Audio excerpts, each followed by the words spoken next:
বঙ্গবীর কাদের সিদ্দিকী বীর মুক্তিযোদ্ধা এবং উনি কৃষক শ্রমিক জনতা লীগের প্রতিষ্ঠাতা সভাপতি।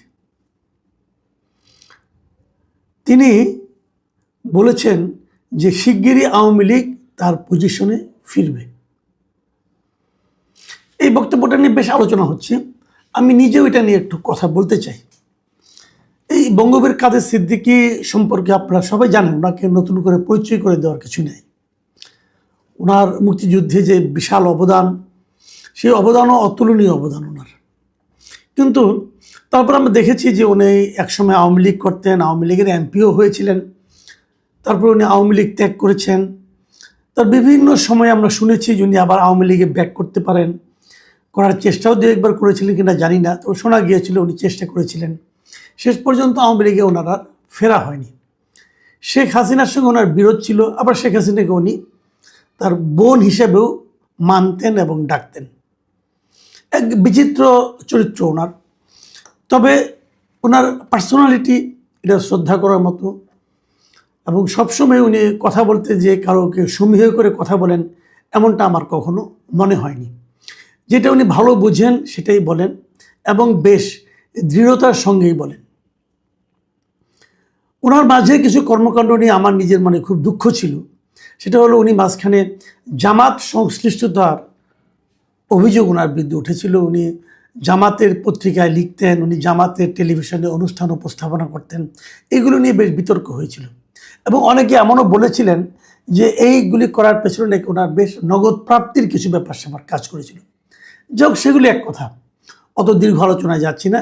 কিন্তু আমি যে কথাটা বলতে চাচ্ছি যে ওনার যে পার্সোনালিটি, সেটা হলো যে উনি যেটা ভালো মনে করেন সেটা নির্দ্বিধায় এবং দৃঢ়তার সঙ্গে উচ্চারণ করার একটা সৎ সাহস ওনার আমি সবসময় দেখেছি।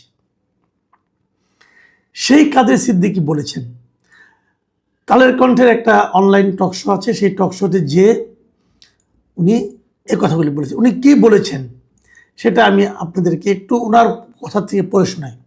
উনি বলেছেন, আল্লাহকে হাজির নাজির জেনে বলে যাচ্ছি, আগামী কয়েকদিনে, কয়েক মাসে আওয়ামী লীগ তার পজিশনে যাবে। কিন্তু শেখ হাসিনার নেতৃত্বে আওয়ামী লীগ যা করে গদিচ্যুত হয়েছে, তা যদি করে আওয়ামী লীগ আবার ডুববে। ওনার এই যে কথাটা, এই কথার মধ্যে কিন্তু একটু অস্পষ্টতা আছে। অস্পষ্টতা এই কারণে, উনি বলছেন, প্রথমে বলছেন কয়েক দিনে, তারপরে বলছেন যে কয়েক মাসে, তারপর বলছেন আওয়ামী লীগ তার পজিশনে যাবে। এই যে পজিশনে যাবে, এই কথার অর্থ কি? আওয়ামী লীগ সর্বশেষ যে পজিশনে ছিল সেই পজিশনে যাবে?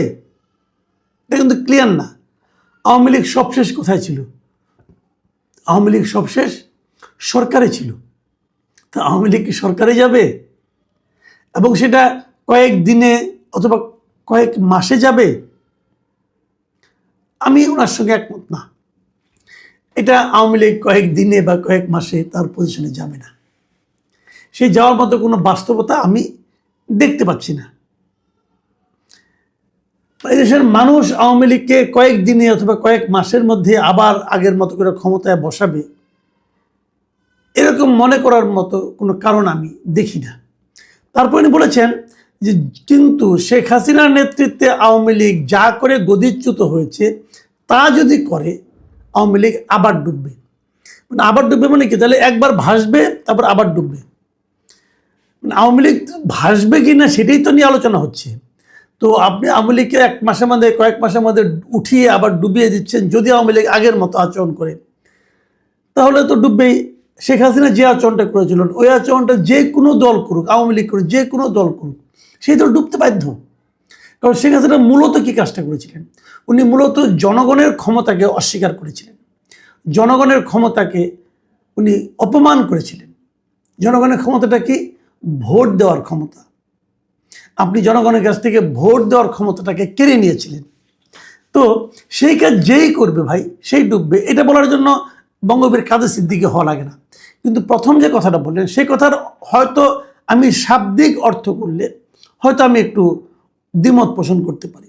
কিন্তু যদি আমি ভাবগত অর্থটা ধরি, ভাবগত অর্থ বলতে এটা যে আওয়ামী লীগ ব্যাক করবে বাংলাদেশের রাজনীতিতে, এটার সঙ্গে আমি একমত। আওয়ামী লীগের ব্যাক না করে কোনো উপায় নাই। এই জন্য নাই যে আওয়ামী লীগের মধ্যে একটা এত বড় দলকে একদম ডুবিয়ে দেওয়া যায় না, একদম নিশ্চিহ্ন করে দেওয়া যায় না। এটা যারা না মানবে তারা ভুল করবে, এবং সেই না মানার প্রবণতা কিন্তু আমি সমাজে দেখি। ডক্টর মোহাম্মদ ইউনূস একটা নির্বাহী আদেশে, একটা কালো আইনের মাধ্যমে আওয়ামী লীগের রাজনৈতিক কর্মকাণ্ডকে নিষিদ্ধ করেছিলেন যতদিন না আওয়ামী লীগের বিচারটা শেষ হয় ততদিনের জন্য। তো আওয়ামী লীগের বিচার কি শুরু হয়েছে? শুরু হয়নি। এটা হলো একটা শুভঙ্করের ফাঁকি। আপনি যদি আওয়ামী লীগের বিচার যদি এখন 10 মাস পরে শুরু করেন, অথবা 1 বছর পরে শুরু করেন, 10 বছর পরে শুরু করেন, তাহলে তো ততদিন বিচার হবে না। তাহলে ততদিন আওয়ামী লীগ কি নিষিদ্ধ থাকবে? ততদিন আওয়ামী লীগ কোনো পলিটিক্যাল কাজকর্ম করতে পারবে না? এটা সম্ভব না। যারা ভাবছেন এখন, আপনারা জানতেও পারবেন না কবে স্ফুলিঙ্গটা জ্বলে উঠবে। এটাই হয়। শেখ হাসিনাও বুঝতে পারেনি জনগণ কবে তার বিরুদ্ধে বিদ্রোহ করবে, আগের দিনও বুঝতে পারেনি। কারণ এই জনগণের যে বিদ্রোহটা, এটা মানুষের মধ্যে ক্ষোভটা জমতে জমতে জমতে এই পুঞ্জীভূত ক্ষোভ যখন বিস্ফোরিত হয়, তখন আর কিছু করার থাকে না। তো সেরকম বিস্ফোরণের অপেক্ষায় কি এই সরকার থাকবে? আমি সরকার কথাটা বললাম কেন? বললাম এই কারণে যে ডক্টর ইউনূস যে অধ্যাদেশটা জারি করেছিল আওয়ামী লীগের কার্যক্রম নিষিদ্ধ করে, সেই অধ্যাদেশটাকে কিন্তু এই বর্তমান সরকার আইনে পরিণত করেছে। ডক্টর ইউনূসের অনেকগুলো অধ্যাদেশকে যখন তারা আইনে পরিণত করেছে, তার মধ্যে এটাও ছিল। তার মানে এখন আইন করেই আওয়ামী লীগকে তার কার্যক্রমকে তার বিচার শেষ না হওয়া পর্যন্ত নিষিদ্ধ রাখা হয়েছে। তাহলে এখন করণীয়টা কি? করণীয় হতে পারে দুটো। একটা হলো তাড়াতাড়ি বিচার শুরু হবে, এবং বিচারে যে সিদ্ধান্ত হয় সেটাই হবে। বিচারে যদি আওয়ামী লীগের রাজনীতিকে নিষিদ্ধ করা না হয়, তাহলে আওয়ামী লীগ রাজনীতি করতে পারবে। আর যদি রাজনীতিকে নিষিদ্ধ করা হয়, তখন আওয়ামী লীগ রাজনীতি করতে পারবে না। তো বিচারিক আদেশ একটা, আর নির্বাহী আদেশ আরেকটা। তো বিচারিক আদেশটা কি হয় সেটার জন্য আমরা অপেক্ষা না হয় করতে পারি। কিন্তু এখানে যে কথাটা বলা হচ্ছে সেটা হলো, যে কথাটা নাকি মানে কাদের সিদ্দিকীও বলেছেন, যে যদি আওয়ামী লীগ আসে, তো সে আওয়ামী লীগটা কীভাবে আসবে? শেখ হাসিনার নেতৃত্বে আসবে? শেখ হাসিনা যেভাবে আওয়ামী লীগকে চালিয়েছে সেভাবে আবার চলবে? এটা নিয়ে কিন্তু একটা বড় প্রশ্ন। অনেকে এরই মধ্যে বলা শুরু করেছেন যে আওয়ামী লীগ আর শেখ হাসিনা এই দুটো হলো অঙ্গাঙ্গিভাবে জড়িত। শেখ হাসিনা ছাড়া আওয়ামী লীগ তারা চিন্তা করছেন না। এটা ভালো, এটা তার নেত্রীর প্রতি প্রেম থাকতে পারে, অথবা শেখ হাসিনা এমন একটা জায়গায় চলে গিয়েছিলেন, তিনি এমন একটা চেহারা, এমন একটা ব্যক্তিত্ব, তারা তার বিকল্প কাউকে আর ভাবছে না। এটাও তাদের চিন্তা, নেতৃবৃন্দের প্রতি কর্মী সমর্থকদের যে আস্থা বিশ্বাস, হয়তো সে কারণে। কিন্তু প্রশ্ন হলো, যদি শেখ হাসিনা আসেন, তাহলে ওনার যে কৃতকর্ম, তার জন্য কি ওনাকে বিচারের সম্মুখীন হতে হবে না? এই জায়গাটাতে আমার প্রশ্ন। শেখ হাসিনা যদি আসেন, তাকে অবশ্যই তার বিচার করার দরকার হবে, কারণ ওনার বিরুদ্ধে অভিযোগ আছে। এই যে এতগুলি শিশু মারা গেল, এতগুলি মানুষ মারা গেল জুলাই আন্দোলনের সময়, সেই সময় সরকার প্রধান যিনি ছিলেন, তিনি কি হত্যাগুলোর দায় এড়াতে পারবেন? তাহলে ওনাকে, যে কথাটা কাদের সিদ্দিকী নিজেও বলেছেন, দেখেন উনি কি বলেছেন। উনি বলেছেন, যারা শেখ হাসিনার সরকারে ছিলেন, যারা অতিরিক্ত করেছেন, দেশে আইন শৃঙ্খলা আছে, আইনের বই আছে, সংবিধান আছে, সেই অনুসারে তাদের বিচার হবে। দরকার পড়লে শেখ হাসিনারও বিচার হবে। এটা কিন্তু কাদের সিদ্দিকী নিজেও বলেছেন। মানে যারা বাড়াবাড়ি করেছেন, যারা অন্যায় করেছেন, যারা অনিয়ম করেছেন, তাদের সকলের বিচার হতে হবে, এটা কাদের সিদ্দিকীর মত। এবং তিনি সে সঙ্গে এটাও বলেছেন, কিন্তু দলীয়ভাবে নিষিদ্ধ করা, কার্যক্রম বন্ধ রাখা, এটা যারা করেছে তারাই অন্যায় কাজ করেছে। যে কথাটা আমিও বললাম, আমি ওনার সঙ্গে একমত, কিন্তু যে আপনি দল নিষিদ্ধ করতে পারেন না। আমি একটা উদাহরণ প্রায়ই দিয়ে থাকি, সেটা হলো, আপনি ধরেন একটা আপনার স্কুল অথবা একটা ছাত্রাবাস, তার পাশ দিয়ে ছাত্ররা রাস্তা দিয়ে হাঁটাহাঁটি করছে, সেখান দিয়ে একটা বাস যায়, এক বাস চাপা পড়ে হয়তো 2জন ছাত্র মারা গেল, স্টুডেন্ট মারা গেল। এখন স্টুডেন্টরা ক্ষিপ্ত হলো, ক্ষিপ্ত হয়ে বাসটাকে ধরলো, ড্রাইভারকে একটু গণপিটুনি দিল। তারপর আপনি করণীয়টা কি? আপনাকে ড্রাইভারকে পিটাতে পিটাতে মেরে ফেলবেন? আপনার দায়িত্ব হলো সে ড্রাইভারকে ধরে আইন প্রয়োগকারী সংস্থার হাতে সোপর্দ করা। তারা বিচার করবে এই ড্রাইভার কি অন্যায় করলো কি অন্যায় করলো না সেটা। কিন্তু আমরা কি দেখি প্রায় যে বাসটাকে আগুন ধরিয়ে দেওয়া হয়। বাসটার কি অপরাধ? বাসটা কি নিজে নিজে যে এই ছাত্রদের উপর উঠে পড়েছিল? তা তো পড়েনি। ছাত্রদেরকে মেরেছে ড্রাইভারের কারণে। ড্রাইভার ছাত্রদেরকে বাসটা চালিয়ে ছাত্রদের উপর উঠিয়ে দিয়েছে। তা দায় থাকলে ড্রাইভারের হবে। এখন আপনি যদি বলবেন এই যে এই ড্রাইভার 3 দিন 4 দিন ধরে না ঘুমিয়ে কাজ করছিল, তার মধ্যে ক্লান্তি ছিল, এই জন্য এরকম হয়েছে। আবার অনেকে বলতে পারেন তিনি হয়তো কিছুটা পানাহার করেছেন, কিছু পান করেছেন। অনেক ড্রাইভার তো মদ খায়, হয়তো খেয়েছেন, সে কারণে করেছেন। যে কারণেই করেন, বাসের স্টিয়ারিংটা যার হাতে ছিল তাকেই দায়িত্বটা নিতে হবে। তো জুলাই আন্দোলনের সময় বাসের স্টিয়ারিংটা কার হাতে ছিল?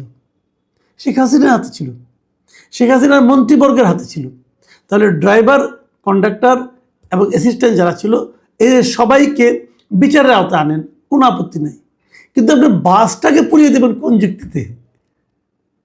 তো আওয়ামী লীগের শাসনামলে আওয়ামী লীগ যারা চালাতো তারা এই কাজগুলো করেছে। ভাবুন তো একবার, এই আওয়ামী লীগ তো 96 সালে ক্ষমতা এসেছিল, তখন কি তারা এরকম করেছে? করেনি তো। এই আওয়ামী লীগ তো স্বাধীনতার সংগ্রামে আমাদের নেতৃত্ব দিয়েছে, তখন তারা এরকম করেছে? করেনি তো। কাজেই এই আওয়ামী লীগ যখন এই দুঃশাসনগুলি চলেছে, তখন এই আওয়ামী লীগের নেতৃত্বে যারা ছিল এটা তাদের দোষ, তাদের ভুল, তাদের অপরাধ। আপনারা তাদের বিচার করেন। পুরো দলটাকে তো আপনি এভাবে বন্ধ করে দিতে পারেন না। এই দলে অনেক নিবেদিত প্রাণ কিন্তু নেতাকর্মী আছে যারা নাকি আওয়ামী লীগের আদর্শে বিশ্বাস করে।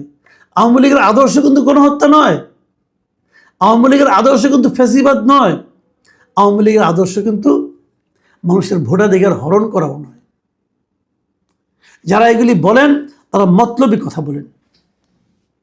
যেমন ধরেন আমি 71-এর কথা বলি। 71-এ যে ঘটনাটা ঘটেছিল, 71-এ যারা রাজাকার হয়েছিল, যারা পাকিস্তানি বাহিনীকে সহায়তা করেছিল, যারা মুক্তিযুদ্ধের বিরোধিতা করেছিল, তারা কিন্তু দলীয়ভাবে সিদ্ধান্ত নিয়ে করেছিল। এই 2024-এ কিন্তু দলীয়ভাবে সিদ্ধান্ত নিয়ে হয়নি, বিষয়টা হয়েছে সরকারিভাবে। মানে যারা সরকারি ছিল তারা করেছে কাজটা। এই জিনিসগুলো মাথায় রাখতে হবে। বঙ্গবীর কাদের সিদ্দিকী তার এই অনুষ্ঠানে বিএনপিকেও কিছু পরামর্শ দিয়েছেন, এবং সেই পরামর্শগুলো আমি মনে করি বিএনপির যদি শোনেন তাহলে বিএনপির লস হবে না। তিনি বলেছেন বিএনপি যদি শেখ হাসিনার নেতৃত্বে যেভাবে সরকারটা চলেছিল সেভাবে চলে, তাহলে তারেক রহমানের সরকারও ডুববে। মানুষের কথা শুনতে হবে, মানুষকে বিশ্বাস করতে হবে এবং মানুষের বিশ্বাস অর্জন করতে হবে।